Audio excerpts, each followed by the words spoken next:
عليكم ورحمة الله، كي دايرين؟ لاباس عليكم؟ مرحبا بكم معايا في فيديو جديد. نتمنى تكونوا بخير وعلى خير. كنشكركم بزاف على التعليق ديالكم وعلى الثقة ديالكم. بالنسبة للعنوان، انا كاينة في حي الوفاق في تمارة. راه وليتكم حدا تقريبا. شوفوا الناس اللي في الوفاق المجمع الطبي كيفوتوا المجمع الطبي، يعني كتبقى اتصالات المغربي يعني من مورا في ظهرهم، وكيفوتوا هما المجمع الطبي كيوصلوا حدا واحد اما يوبي اما بارافارماسي 4 سيزون راه كاينه في الشوكه. المهم في ديك الطلعه، المهم انا المحل ديال هذه المخبزه راه كتشوف تقريبا في الدوبل فوا حدا قهوه ديال ايورينو. المهم كنتمنى ان شاء الله باذن الله نكون عطيتكم كاع المعلومات. بالنسبه للناس اللي بغاو يسولوا على شحال من حاجه ولا يبغاو اللوكاليزاسيون، يصيفطوا لي واتساب، ها هو غنخليه لكم ان شاء الله، وتواصلوا معايا حتى انستغرام. واي سؤال خليوه لي في التعليق راه كنجاوبكم. المهم كنتمنى ان شاء الله هذا الفيديو هذا مهم.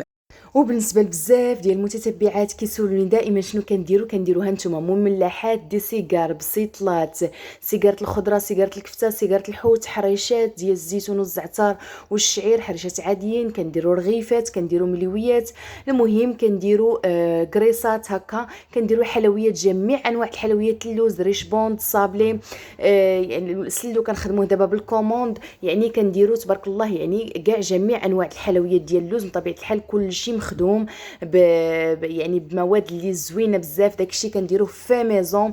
راه الحمد لله يعني راه الناس دابا تبارك الله شي كيصيفط شي واللي تقدا كيعاود يتقدا. وكنديروا حتى البساط الكبار ديال الحوت، وكنديروا البساط الكبار ديال الدجاج اللوز. مهم مرحبا بكم. هذا هو واتساب ديالي، الا بغيتوا اي معلومات راه او خليتكم السطيله ديال معايا. الحوت. اليوم الفيديو ان شاء الله باذن الله غادي تشوفوا معايا صفه ديال الروز بريستيج، كتجي هائله شكلا ومذاقا، سهله دغيا كتوجد ان شاء الله كيف ما عودتكم دائما. وشوفوا المنظر التفصيل الاول كنت نسيت ما زوقتهاش بالتمر، وهذا يعني عاد زوقتها بالتمر. وشوفوا تبارك الله الفرق، عطى يعني منظر رائع. شوفوا الشكل ديالها، يعني ما يخلعكمش المنظر. راه دغيا كتوجد تبارك الله في 15 دقيقه. خليكم معايا في التفاصيل ان شاء الله. بالنسبه لنا اهم حاجه هو الروز، يعني العنصر الرئيسي والاساسي هو الروز. هنا خدمت بالروز العادي، روز كلاصي العادي كابريس، الماركه اللي معروفه كابريس، اللي ما غاديش توحلوا معاه وما غاديش تحصلوا معاه الا كنتو كمبتدئات، لاننا حنا ما غاديش نبخروا الروز. الطبخار كيشد الوقت، غادي حنايا غادي نسلقوه، غتشوفوا الطريقه كيفاش كنسلقوه في الماء، سهله وسريعه. وهذا الروز هذا كيعجبني انا بزاف. علاش؟ لانه اول حاجه ساهل، يعني كاع المبتدئات يقدروا يلقاوه، وموجود في السوق وما كيتلصقش نهائيا. غادي نحتاجوا معاه هنايا قطعه ديال الزبده، غنحتاجوا شويه ديال ما الزهر، غنحتاجوا مسكه حره كيف ما قلت لكم، شويه الملحه وعويدات ديال القرفه. الرز ديالنا بطبيعه الحال انا غسلته 2 ديال المرات فقط. الطريقه ديال التحضير، كناخذوا الكوكوط ديالنا، طنجره ديال الضغط، كنديروا فيها داك شويه ديال القطعه ديال الزبده. هاد العمليه هذه ردوا البال راها مهمه بزاف. قطعه ديال الزبده وربع كاس ديال الزيت فقط. وكنجيبوا داك الروز، يعني هنايا النار راها مهيله، كنجيبوا داك الروز من بعد ما كنكونوا غسلناه. بطبيعه الحال اي روز راه تقدروا تستعملوه، ولكن ما تستعملوش غير داك الروز اللي كنديروا ديال الحليب، داك المكركب الصغير هذاك راه ما يصلحش، هذاك راه كيجي معجن. هذا يعني اما استعملوا بسماتي، استعملوا هذا الكلاصي، استعملوا مهم الرز اللي ماشي خاص بالحليب. ولكن كما قلت لكم انا كيبقى لي النوع المفضل اما هذا الرز كلاصي او لا بسماتي فقط. هنايا هذاك الروز كنبقاو نحركوه في داك الزبده وداك الزيت غير واحد شنقول لكم واحد 3 دقائق ما كاملاش. علاش؟ باش كنحاولوا نلبسوه كامل بالزبده باش ما يتلصق ليناش نهائيا. هذه هي العمليه اللي مهمه، ومنين يطيب يبقى لينا حبه على اختها. وما تخليوش بزاف فوق النار، حنا ما بغيناش يتبدل لنا اللون ديالو. انا راه دايره على الفرن الصغير اللي عندي في البوطه ديالي، ما دايرهش على الفرن الكبير باش ما يتغيرش ليا اللون ديال الروز. ما عنديش انا غرض يتغير، عندي غرض غير الزبده تلبس ليا الحبات ديال الارز كامله. بقاو نحركو شي 3 ديال الدقائق هكاك. كتشوفوني هنايا درت عواد ديال القرفه، درت شويه الملحه، ودرت داك الماء الزهر، ودرت المسكه حره. هنا انا عندي كيلو ديال الروز، كيلو ديال الروز. شحال استعملت معاه ديال الماء؟ 2 لتر من الماء فقط. كيلو الرز استعملت معاه 2 لتر ديال الماء صافي. وعاد هذاك 4 كاس ديال الماء الزهر ماشي مشكل، يعني 2 لتر ديال الماء راكم عارفين القاعده كيفاش دايره، كنستعملوا قياس الارز الدوبل ديالو ماء. هذه هي القاعده. وشنو هنايا كنحركوا هذا الشيء مزيان، لان راه لصق لينا الروز مع داك الزبده وداك الزيت، راه يعني بقى لينا لتحت لاصق في الطنجره. دابا حركناه مزيان بعد ما صبينا داك الماء. ضروري تحركوا، ماشي غير ديروا الماء وتنوضوا تسدوا، لا ديروا الماء وحركوا، يعني يقدر يبقى لكم الروز لتحت. هنايا غادي نشعلوا عليه النار تكون متوسطه، وغادي نسدوا على الكوكوط ديالنا. وسمعوا مزيان هاد العمليه هادي. هنا غادي منين غادي نسدوا الطنجره ديال الضغط وتبدا كتصفر، يعني نديروا ليها الصفاره ديالتها ونسمعوها بدات كتصفر، غادي نشوفوا في المكانه. البنات هذه عمليه مهمه بزاف. غنحسبوا 15 دقيقه، 15 دقيقه فقط. كي تبدا تصفر الكوكوط نشوفوا المكانه شحال. 15 دقيقه صافي، ونطفيو النار على الروز ديالنا. من بعد ما كدوز داك 15 دقيقه شوفوا الروز كيطيب وكيتجي حبه على اختها تبارك الله، كيجي هائل. هانتوما ما كيجي لا ملصق لا حتى شي حاجه. الا مشيتو حتى فتو ليه الوقت راه يقدر يلصق لكم، يقدر يتحرق لكم، يقدر شوفوا داكشي باش قلت لكم انايا. هذا الروز هذا الكلاصي هذا التوقيت ديالو مضبوط. الا كنتو غتستعملوا بسماتي راه التوقيت ديال الطياب كيتغير، يعني كل روز والطياب ديالو. انا كما قلت لكم استعملت هذا الروز اللي متوفر عند كل شيء، ودرت كابريس يعني ديك الروز ديال العبار. كاع انا مشيت عند مول الحانوت وخديت الروز ديال العبار باش نوريكم طريقه سهله وسريعه لمده 15 دقيقه. ها الروز ديالنا وجد ما كيبقى فيه ما حتى شي حاجه. صافي غنخليوه على جنب وغادي ندوزو باش نوجدوا العناصر ديال التزيين. هنا عندي حليب مركز محلى، انا غندوز لكم مقطع كيفاش تصايبوه ساهل. اللي ما عندوش ما بغاش يشريه ولا ما يعني ما كاينش حداه، هنا عندي مشماش يابس، عندي الزبيب، عندي هذاك قرقاع، وعندي تما اللوز مقلي، اللوز مفسخ ومقلي. غادي ندوزو باش نعسلو الزبيب. اشنو درنا هنا؟ خدينا يعني الماء بحال كنعسلو البرقوق عادي. درت الماء، درت فيه السكر، سكر خاشن، ودرت فيه شويه ديال القرفه، وغادي نشعل عليه النار نخليه يتعسل لمده 15 دقيقه. الزبيب غسلته قبل ما نعسلو، يعني غندوز نعسلو مباشره، ماشي غنسلقوه هو الاول نعسلو لا. كذلك حتى المشماش حتى هو عسلته. انا كيعجبني المشماش بزاف، كيتواتى دائما مع هذاك الشيء المذاقات اللي كتكون فيها الحلاوه. وغتشوفوا معايا صافي غنخليو هادشي يتعسل، وغادي ندوزو باش نوجدو هنايا الكنافه ديالنا اللي غنزينو بها. خديت هذا كيبقى تزيين دائما كيبقى اختياري. خديت الشعريه ديال الكنافه دهنتها بشويه ديال الزبده مزيان بحال هكا، وحاولت انني نفكها. السيده اللي معايا هي اللي كتقادها صافي. وغادي من بعد غادي نهزوها وغادي نديروها في القوالب ديال السيليكون كما تشوفوا معايا. ضروري من هذه العمليه هذه باش نلبسوها كامله الزبده. هنا غادي نديروها في هذه القوالب ديال السيليكون، وغادي ندخلها طيب في الفرن لمده 15 دقيقه على 150 درجه. اللي عنده الفرن ديال الغاز غادي يديرها طيب في الفرن ديال الغاز عادي الفوق على نار تكون متوسطه او نار تكون شويه مهيله باش ما تحرقش. منين غادي طيب لينا غادي نخرجوها وغادي نسقيوها ضروري بشويه ديال العسل ان شاء الله، وعاد ندوزو باش نزينو بها. غادي نرجعوا دابا للزبيب. هانتوما شوفوا تعسل تبارك الله. الزبيب دابا منين تعسل غادي نصفيوه، يعني ما غنديروش بهذا العسل ديالو هنايا، ما غنعمروش به الرز هذا العسل ديالو باش ما يجيناش حلو، لان ديجا حنايا غادي نحليو العسل ديالنا. صافي انا غير بغيت نوريكم كيفاش وجد. ندوزو دابا باش نصايبوا الحليب مركز محلى. هانتوما عندي علبه من حليب نيدو، يعني حليب غبره، يعني كاس ياك، وكاس ديال السكر الخاشن مع نص كاس ديال الماء، نص كاس ديال الماء. حتى كندوبوا هذا الشيء مزيان في الماء يكون يعني سخون. الماء ضروري خصو يكون سخون باش دغيا كيدوب لينا داك الحليب غبره اولا حليب بودره.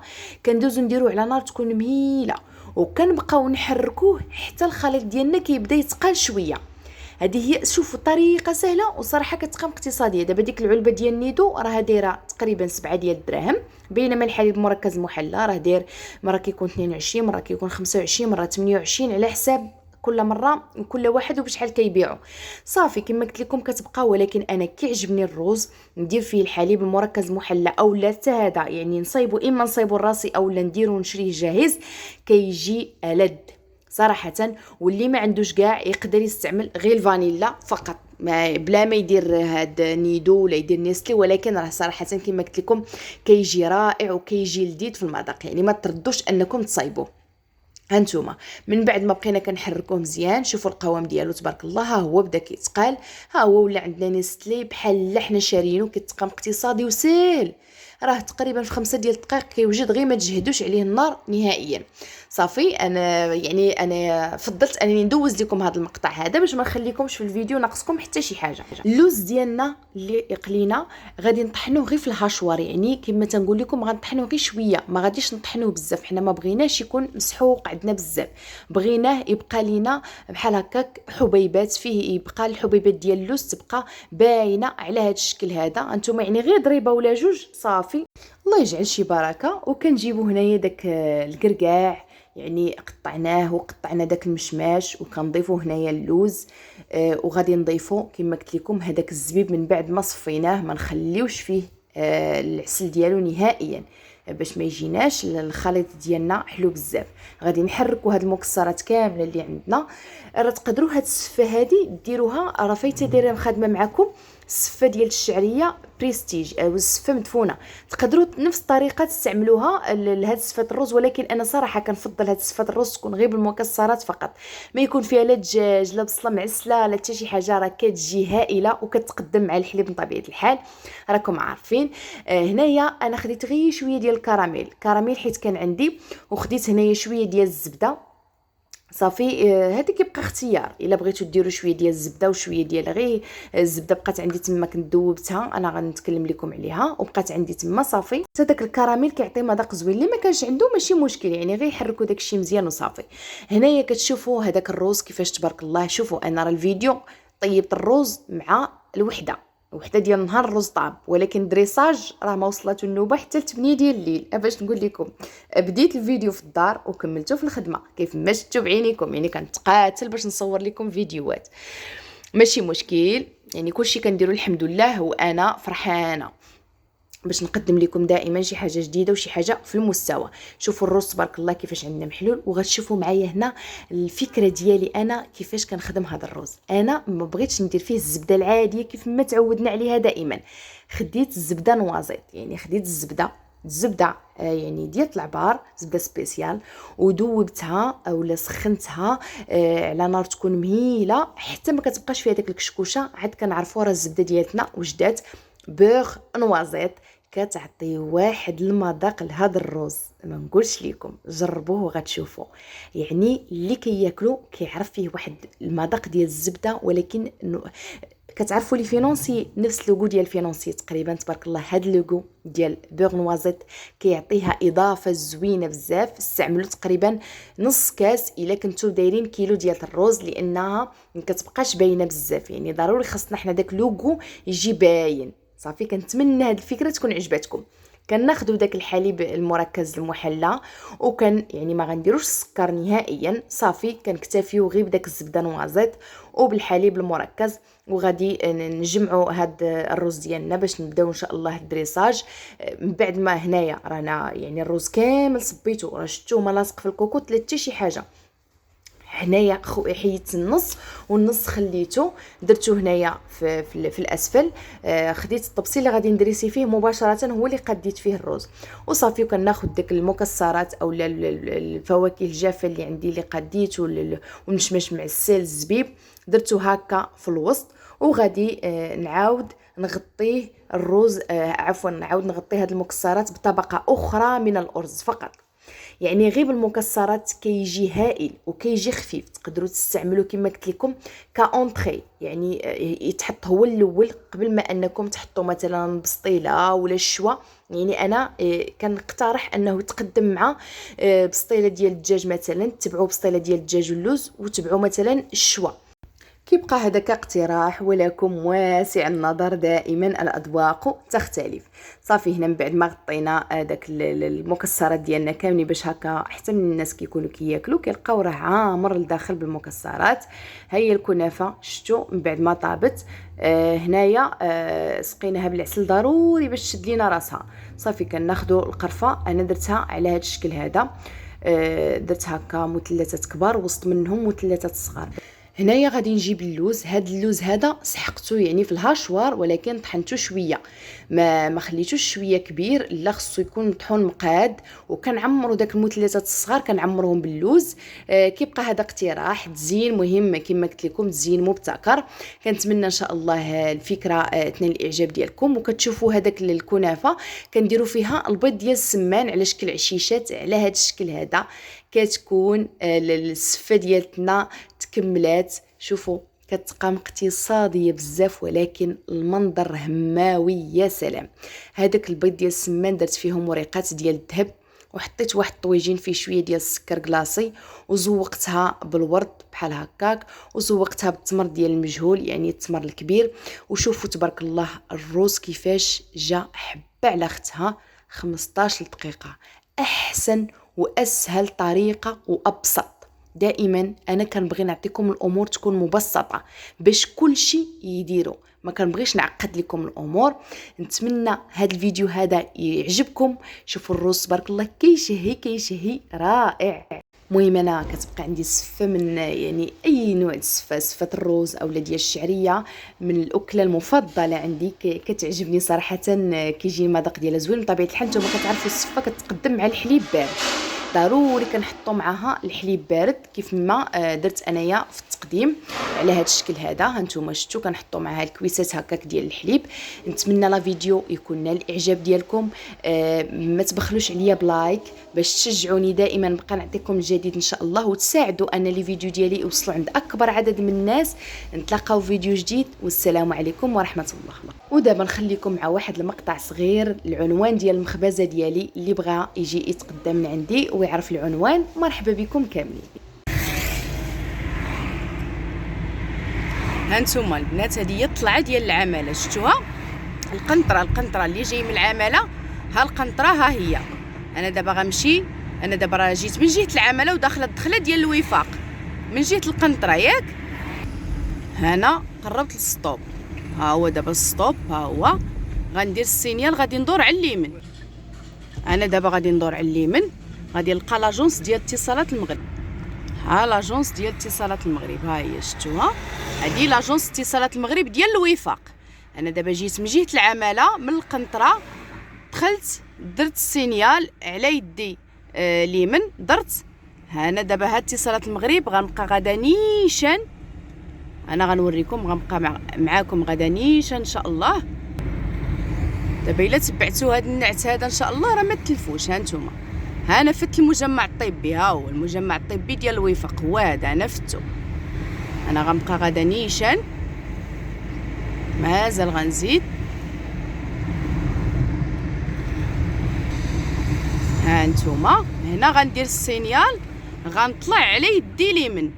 ها بارافارماسي اللي قلت لكم، بارافارماسي 4 سيزون، ها كافي ايورينو، ها هي. انا غندير السينيال، غنطلع على اليمين. ها نتوما، ها السينيال،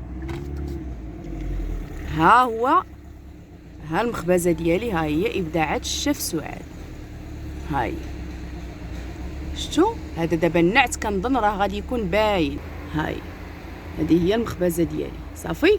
المهم نتمنى هذا النعت اللي عطيتكم هذا يكون نعت مزيان، ومرحبا بكم كاملين، وشكرا على الناس اللي كيجيو يشرفوني، شكرا على الثقه ديالكم.